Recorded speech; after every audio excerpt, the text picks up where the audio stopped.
Hello there and welcome to Corey Loses, where today we're going to be talking about some strategies for Fall of the Republic. I'm basically planning to do a faction guide for all the factions in our mods.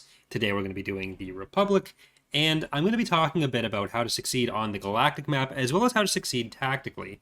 So what sorts of units you're supposed to be using for what, and how you're supposed to sort of play on the map, especially in the early stages, where it can seem kind of overwhelming. So if you're someone who's either new to Empire at War, or new to Fall of the Republic specifically, then hopefully you'll find this useful in figuring out what you're supposed to do early.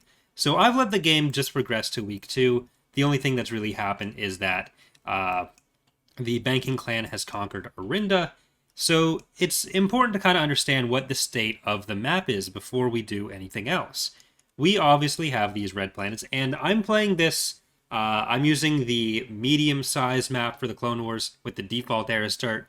The principles apply to all of them, though. So while this is kind of the typical default start for the mod, this is the kind of advice that you can apply pretty universally to when you're playing.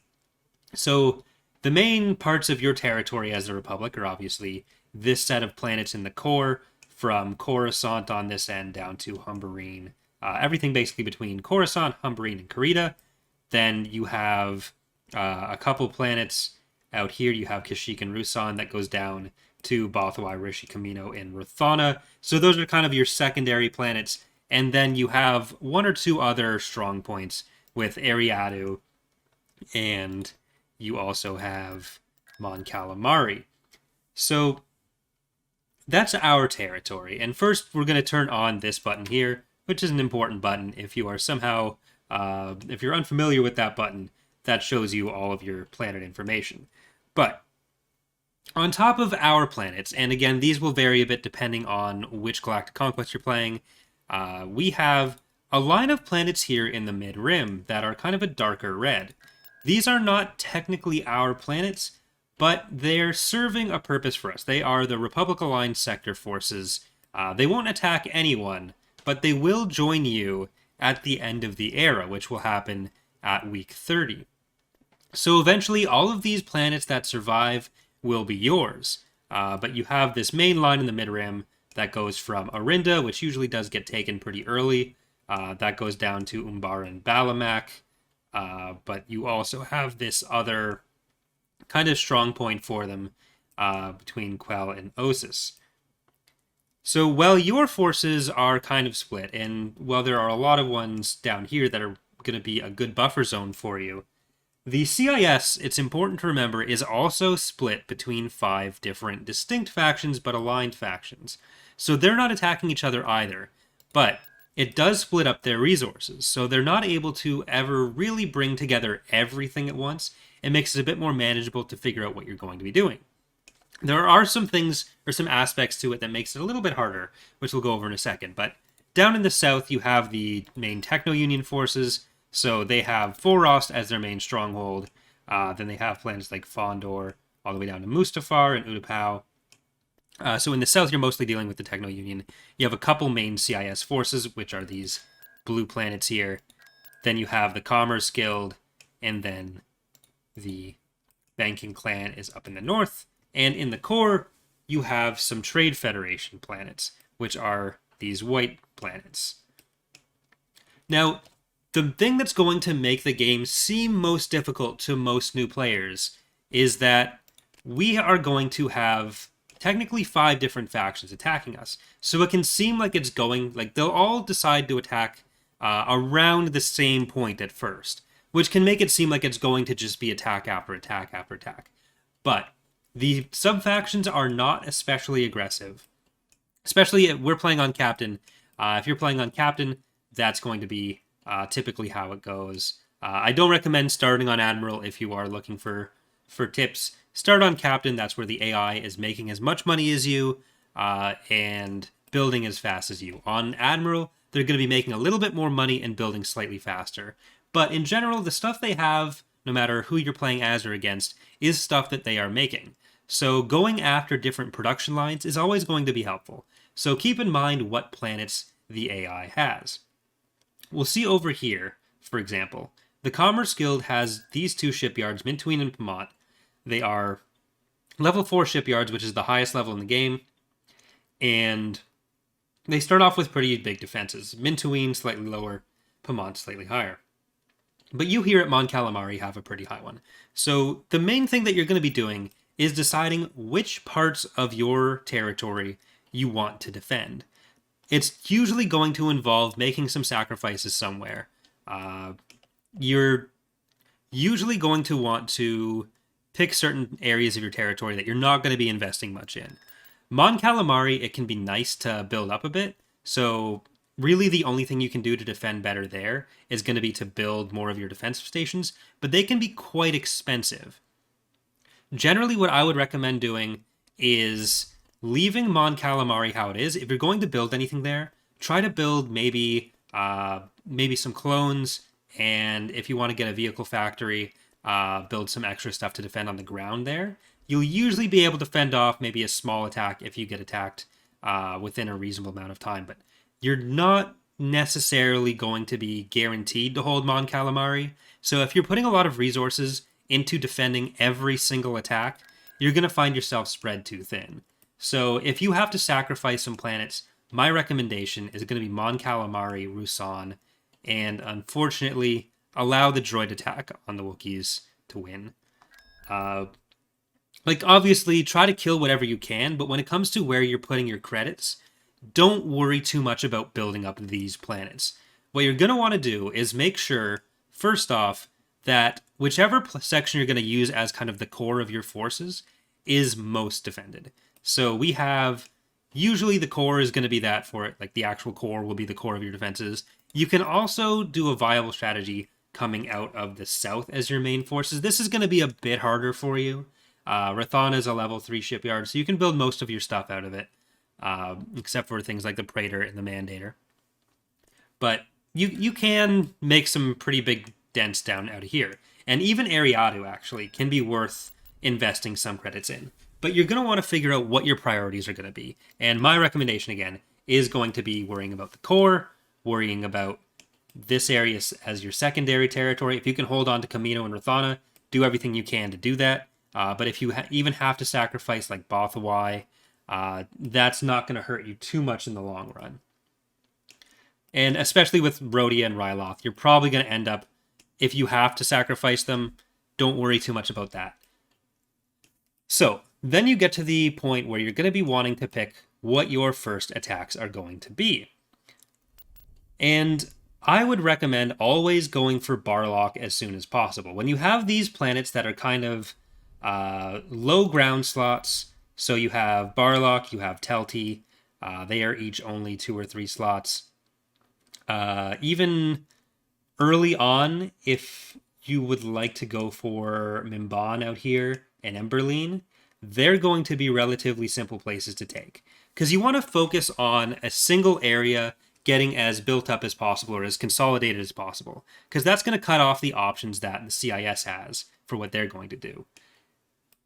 It'll seem tempting to go after places like Forost and Volpter, but there are actually static defense fleets that exist on these planets. So let's unpause here, and I'm going to build some probe droids. These are going to be really helpful for you. But you're going to want to take a look at where your borders are and build your forces up where you're actually going to need them. If you have a couple big fleets that you're moving around, then that's going to work out a little bit better for you than if you're trying to respond to every single planet. But let's see here. So we're going to send our probe there. Alright, there's a massive stack here. If you turn on Cruel AI, then this stack will be active and they will try to murder you. That's this button here. So if you press this button, this is an additional difficulty level for people who are more experienced. If you turn that button on, then these units are going to they're going to be usable by the AI as regular forces. But in most cases, they're just there as defensive units. They're there so that there are certain planets that are going to be a bit riskier to attack. That's usually Forost, Volpter, Hypori is that kind of planet, Geonosis. So basically the planets that you'd expect as kind of being the important ones. But you'll be able to see, if you send a spy out and see a big stack like that, don't let it stress you out too much. Avoid taking those planets early. It may seem like, oh, I'm going to go for that. I have all these forces, that'll be fun. But again, you're going to want to focus more on planets that are kind of isolated here. And I will be doing a section that's more about the tactical level. But for now, we're just kind of talking about the galactic level strategy that you're going to want to go for. So I'm just gonna auto resolve that. And you wouldn't want to lose those forces in a battle, but just to cover the principles of what we're talking about here. Tactical battle imminent. Because you are going to face a Lucrehulk maybe, or you might face a Providence or something. But the faster you get out to these planets, the more you're going to be splitting up what their options are going to be. So by taking Barlock, we kind of consolidated. We don't actually need to defend this northern part of the galaxy as much anymore. Or the northern part of the core, rather.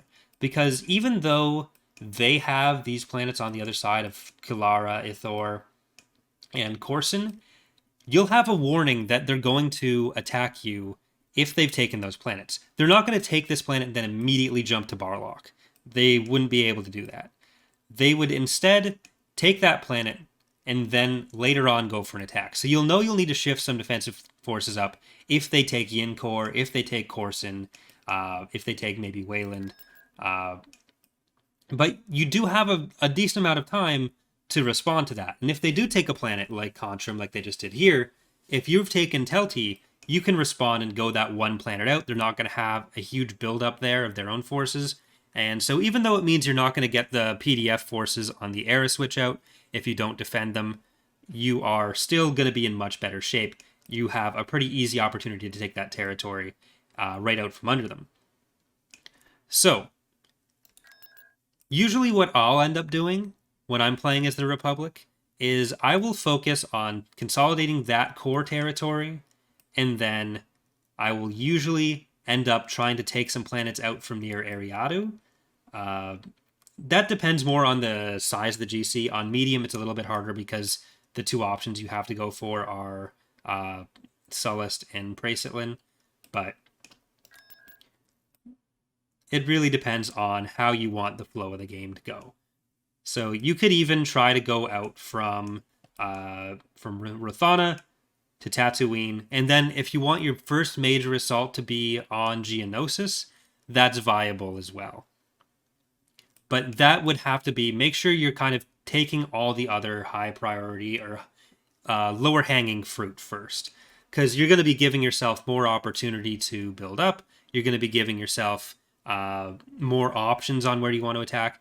Don't overextend yourself, but try to isolate these major production worlds, because then you'll have a better idea of when they're going to attack. You can send more of those probe droids out, see kind of what they have available there. If you can even like jump in, maybe chip away at some forces and jump out, that could serve you pretty well as well. But you can kind of see right now, we'd be in a position right now, if we really wanted to take Tatooine, to take Rathana, to take Christophsis rather, maybe even get up to Druckenwell and Kularin after that point. And you can kind of see this line of less defended planets that's going to be going between the core and your other forces. The big stopping point here will be Denon, Cato Neomoidia, and Deco Neomoidia. They're all going to be pretty heavily defended, but if you can isolate these planets, you're going to find yourself in a really good position. So the next thing to talk about is that you have to look after your resources. This is something that is an extra little level of management that is primarily there to stop people from being able to just fully blitz. So you wouldn't in 1 week want to take all these planets. Every planet that you take is going to cost a little bit of food and a bit of industrial supplies. So the industrial supplies and food, you can build off of, let's go to Camino, where you have none of them as starting structures. So you have these two structures, industrial parts and agriports. That's going to be the main way you get them. Pretty much every planet you take, once you build the Senate building here, or the Senator's office, that's going to cost you 1 food, 1 industrial part. But it's going to give you 1 influence on the planet. So if you are below your income in resources, so if this were reversed, let's say, if we were expending 100 or if we were expending 92, we had 90, then we'd have lower influence. And if you have lower influence, if you have 1, 2, or 3 influence, which you can see we have 7 on Camino. We're really good on resources right now. We have +2 influence from all that. We have the influence from our senator's office, and you can see here the factors for it. If you go here, you get bonuses from credits from being really high. You get negatives if you're really low, but you also get the unrest, which appears as a fist. I don't have any really low planets, but it'd be 3 little fists that show up here, and then the next week, if you get those 3 fists, the planets would flip. It's a 30% chance to get unrest if you're at 3 influence, or rather 33%, 50% if you are at 2 influence, and 100% if you're at 1 influence. So if you make your planets really unhappy, if you don't have enough resources, remember you can check this guide at any time to see specific influence factors, information about resources, unrest, and right here's the list of all of them. And that's going to kind of impact when you want to expand. So make sure that you're at least keeping up every few planets. Check that you're going to be good with your income and expenditures of food and industrial supplies. But on top of that, any factories that you're going to be building or any barracks that you're going to be building is going to cost you is going to cost you a resource. So if you look at the barracks, that's obviously costing 1 food. You can see that in the tooltips. So if, just in case you've missed it the last couple times, if you look at the bottom of that tooltip, it'll say food -1. If we go to Rathana here, there'll be industrial parts -1, industrial parts -1. Right now, I don't think these cost any. Oh, I don't think this actually applies. It says it does, but that'd have to be fixed later if that's not the case. I don't think it does, but keep in mind when you're building these structures, you're not just trying to like pump everything full of barracks and factories anymore. Unless you are going to be making enough credits to offset that, because they do cost some money. It costs 150 credits per week for each of these resource structures. Then just keep in mind that that is going to be a drain on your economy if you're not careful with it. But the other side of it is that some planets have an inherent cost or bonus to influences. You can see here, Alsakan and Coruscant are both costing 10 food per week, just as a base additional value.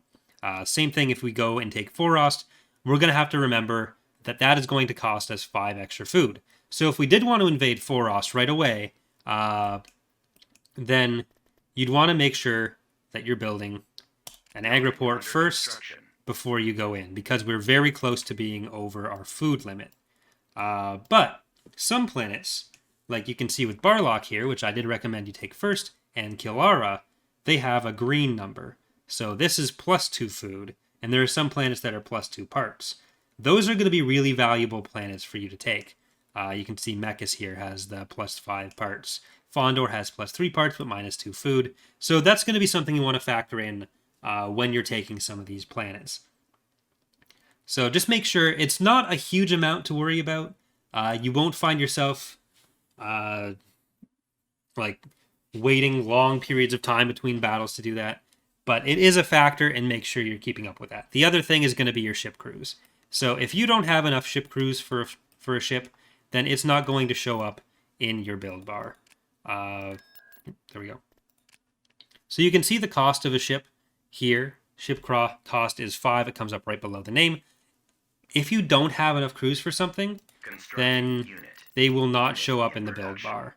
So keep that in mind when you're building your ships, that there may be a few options that you're not seeing. And we do want to have some ways that you can see what these options are in the future. It's just not presently possible. But I think with that said, we're going to stop with the galactic level advice, and we're going to jump into tactical level.